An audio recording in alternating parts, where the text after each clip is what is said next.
ரீசெண்டா தில்ஷி ஹம்ஷிகா என்ற மாணவியோட உயிரிழப்பு சம்பவம் தாங்க இன்னைக்கு நாட்டையே உலுக்கிய ஒரு சம்பவமா இருக்குது. ஒரு ஆசிரியரினுடைய கொடூரமான செயல்னால இந்த மாணவி 5ஆம் மாடியில இருந்து குதிச்சு உயிரிழந்திருக்காங்க. மாணவர்கள் தமது ஆசிரியர்களை பெற்றோர்களா மதிக்கிறாங்க, அதே மாதிரி ஆசிரியர்களும் மாணவர்களை தன்னோட பிள்ளைகளா மதிக்கிறாங்க. என்றாலும் ஒரு சில ஆசிரிய கைவர்களினால இந்த மாதிரியான துயர் சம்பவங்கள் நடக்குது.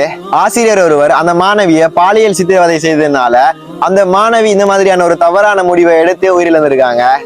இந்த மாணவிக்கு சரியான நீதி கிடைச்சு இந்த மாணவியோட இறப்புக்கு காரணமா இருந்த எல்லாருக்குமே சரியான தண்டனையும் கிடைக்கணுங்க.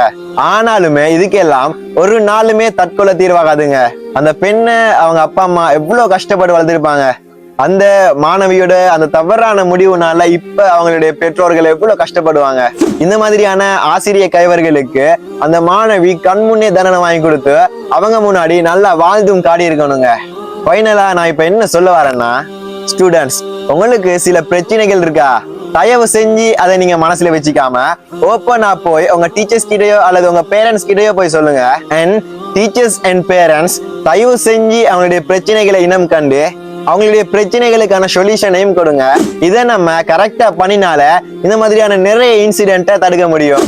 அண்ட் இந்த அவேர்னஸை நிறைய பேர் தெரிஞ்சுக்கணும்னு நினைச்சீங்கன்னா you can share this video.